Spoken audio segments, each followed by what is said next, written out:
Start. हा, good morning गुरु. Good morning sir. हा, बघा आज आपल्याला क्लास 8 चा फर्स्ट चॅप्टर सुरू करायचा आहे, फोर्स अँड प्रेशर. ठीक आहे, सायन्सचा चॅप्टर आहे आणि हा फिजिक्स मध्ये येतो, बरोबर. तर त्याच्यामध्ये बघा फोर्स म्हणजे काय, सर्वात आधी आपल्याला शिकायचे फोर्स म्हणजे काय. आपण काही उदाहरणं घेऊ, उदाहरणावरून समजेल तुम्हाला. ठीक आहे, आता पहिलं उदाहरण मी बुक घेतो. या बुकचा शेप तुम्हाला रेक्टँग्युलर दिसते है ना. आता हा जो रेक्टँग्युलर शेप आहे या शेपला मी चेंज करणार. तुम्हाला माहिती आहे, तुम्ही पण करू शकता. हे असं चेंज केलं, ठीक आहे. आता समजा मी याला असं सिलेंड्रिकल शेप मध्ये घेऊन आलो, बरोबर आहे. स्वतःवरून होते का हा असा ऑटोमॅटिक? नाही. आपण काय केलं, याच्यावर फोर्स लावला. फोर्स लावला म्हणजेच काय केलं, याच्यावर एक अशी ताकद लावली आणि याला फोल्ड केलं, असं सिलेंड्रिकल बनवलं, म्हणजे याचा शेप बदलला, बरोबर आहे. ठीक आहे. दुसरी गोष्ट बघा, समजा मला हे बुक या लोकेशन वरून, समजा हा बोर्डच्या, आता मी इथे आहे, या पॉइंटला आहे, आणि या बुकला मी तिकडे जर पाठवायचं असेल तर मी असं इकडे पाठवू शकतो, आहे की नाही. तर या पोझिशन पासून या पोझिशनवर हे बुक जेव्हा जाईल, म्हणजे या बुकची पोझिशन चेंज होईल. तर ही कशामुळे होत आहे? फोर्स लावल्यामुळं. किंवा तुम्ही असं म्हणू शकता की हा कंपास आहे, बरोबर. कंपास इथे आहे, याच्यावर फोर्स लावला तर हा इकडे इकडे येणार, म्हणजे याची जागा बदलणार. जागा बदलणे म्हणजे काय? Change of position. Change of position.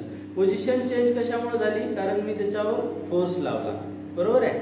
म्हणजे पहिले आपण शेप चेंज केला, आता पोझिशन चेंज केली, ठीक आहे.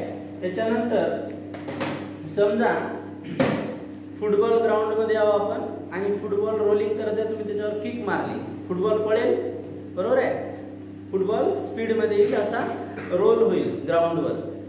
जर त्या फुटबॉलला दुसऱ्या साईडच्या प्लेयरनी जर अपोजिट डायरेक्शननी किक मारलं किंवा असं स्टॉप केलं, त्याला डिफेंड केलं, तर तो फुटबॉल स्टॉप होतो. म्हणजे मोशन जी आहे, जे स्पीड आहे, त्या स्पीडला ज्या गोष्टीनं थांबवलं ती गोष्ट म्हणजे फोर्स. आलं लक्षात? आता चौथं उदाहरण घेऊ आपण. समजा तुमचा मित्र सायकलिंग करत आहे, सायकल चालवत आहे, आणि तुम्ही त्याला मागे जाऊन असं पकडलं कॅरियरला, तर सायकल काय होते? स्लो होते किंवा थांबू पण शकते. तर स्पीडला कमी करण्यासाठी सुद्धा काय लागतो? फोर्स लागतो. तर आता सांगितलेले जे उदाहरण आहे, चेंज ऑफ शेप, ठीक आहे, त्याच्यानंतर change of speed, change of position, ठीक आहे. इन्क्रीज ऑफ स्पीड सुद्धा आपण करू शकतो. कसं? बघा, समजा फुटबॉल रोल होत आहे, हळूहळू फुटबॉल चाललाय, तुम्ही पळत गेले आणि त्याच्यावर किक मारली, तर फुटबॉलचा स्पीड वाढतो की नाही? वाढतो. हा, मग फुटबॉलचा स्पीड ज्या गोष्टीमुळे वाढला, change of speed, increase of speed, त्याला आपण म्हणतो फोर्स. ठीक आहे. तर बघा, फोर्सची डेफिनेशन कशी असते, तर फोर्सची सिंपल डेफिनेशन 6व्या वर्गात जी आपण शिकली ती अशी आहे: force is pull or push. ढकलणे किंवा ओढणे म्हणजे फोर्स. असं आपण 6व्या वर्गात शिकलो. क्लास 6 मध्ये आपण शिकलो push or pull is a force. पण आता आपण क्लास 8 मध्ये आलो, आपल्याला थोडी ऍडव्हान्स डेफिनेशन लिहायची.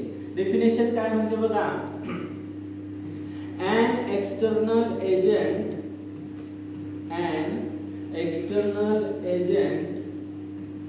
which can change the position,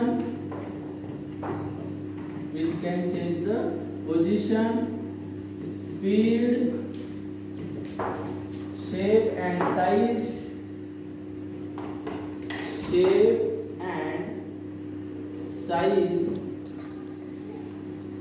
of an object, an external agent which can change the position, speed, shape and size of the object is known as